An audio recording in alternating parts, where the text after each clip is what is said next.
ఇది ఎన్నో ఏళ్ళ ఇంతకుముందు రాజేంద్రన్న చెప్పినట్టు ఎన్నో ఏళ్ళ కళ మల్కాజ్గిరికి. ఇంతకుముందు ఒకసారి 2014లో ఎప్పుడో శిలాఫలకం వేసిండ్రు. అప్పుడు రాజేంద్రన్న కూడా మన గవర్నమెంట్లోనే ఉండే, మరి అప్పుడు మంత్రిగా కూడా ఉండే రాజేంద్రన్న. మరి ఎందుకో అప్పుడు అది కాలేకపోయింది. దాన్ని అట్లనే పెండింగ్ పెట్టుకొని మనము ఉండాల్సిన ప్రాబ్లం ఇప్పటిదాకా కూడా మల్కాజ్గిరి ప్రజలందరూ కూడా దానికి ఫేస్ చేస్తున్నారు.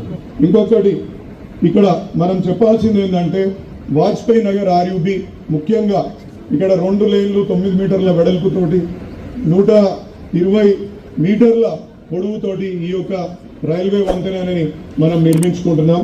దీంట్లో ముఖ్యంగా 74.5 కోట్ల రూపాయలు ఇవాళ దీంట్లో ఇన్వాల్వ్ అయి ఉన్నది. ఇక్కడ రైల్వే అధికారులు కూడా నాకు తెలిసి నాకు R&B వాళ్ళని కూడా పిలిస్తే బాగుంటుంది అనేసి నేను కోరుకుంటున్నాను. ఎందుకంటే R&B అధికారులు కూడా చాలా సమన్వయం చేసుకుంటూ రైల్వే అధికారులతోటి సమన్వయం చేసుకుంటూ ముందుకెళ్ళిన సందర్భంగా ఉంది. ఇక్కడ ఎందుకు చెప్తున్నా ఈ యొక్క మాట అంటే 130 ఇళ్ళు పోయే పరిస్థితి ఈ బ్రిడ్జ్ వల్ల ఉంటుండే.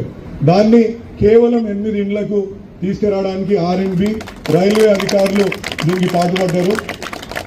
రైల్వే వాళ్ళని రిక్వెస్ట్ చేసి రైల్వే ల్యాండ్లకి ఈ యొక్క అలైన్మెంట్ చేంజ్ చేసుకొని మనం గ్రేడియంట్లని కూడా మనం 1:20 పెట్టుకున్న కారణంగా ఇలా విడుతూ అంటే పొడవు దీన్ని తక్కువ చేసుకొని ముందుకు తీసుకుపోయిన సందర్భం.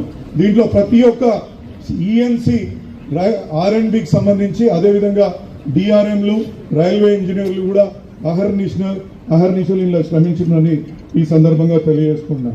ఇంకొకటి సఫిల్ కూడా ఇదొక చరిత్ర అని చెప్పుకోవచ్చు. ఎందుకంటే అప్పుడున్న పెద్దలు, అప్పుడున్న ఎమ్మెల్యేలు కావచ్చు, ఎమ్మెల్సీలు కావచ్చు, కార్పొరేటర్లు కావచ్చు, సఫిల్ కూడా రైల్వే మూసేయండి, మాకు అవసరం లేదు, ఎందుకంటే ఉత్తమ్ నగర్లో మాకు బ్రిడ్జ్ వస్తున్నా చెప్తున్న సందర్భం కూడా ఉండే. ఇవాళ ఇది 12 కోట్లతోటి రైల్వే వాళ్ళు ఇస్తున్నారంటే మనం ఎంత ప్రెషర్ పెడుతున్నామో మీరు దయచేసి అర్థం చేసుకోవాలి. ఎందుకంటే పొద్దున్న లేస్తే చాణక్యపురి అన్నది చాణక్యపురి మధ్యలో మళ్ళీ బలరాం నగర్, దేవీ నగర్ వీళ్ళ మధ్యలో పొద్దున్న లేస్తే అక్కడ కొట్లాడుకునే అవకాశం. ఎందుకంటే ఉత్తమ్ నగర్ పోవాలంటే ఈ చాణక్య నగర్ మీదికేంచే పోవాల్సిన సందర్భం మనందరికీ తెలుసు. అక్కడ వాళ్ళు బ్యారికేడ్లు పెట్టడము, పోలీసు వాళ్ళని రిక్వెస్ట్ చేయడము, అక్కడ యాక్సిడెంట్ జరగడం. ఎందుకంటే ఆ కాలనీ రోడ్లన్నీ కూడా చిన్నగా ఉంటాయి. మళ్ళీ వాళ్ళని పోయి రిక్వెస్ట్ చేసుకున్నందుకు మనకు 12 కోట్లతోటి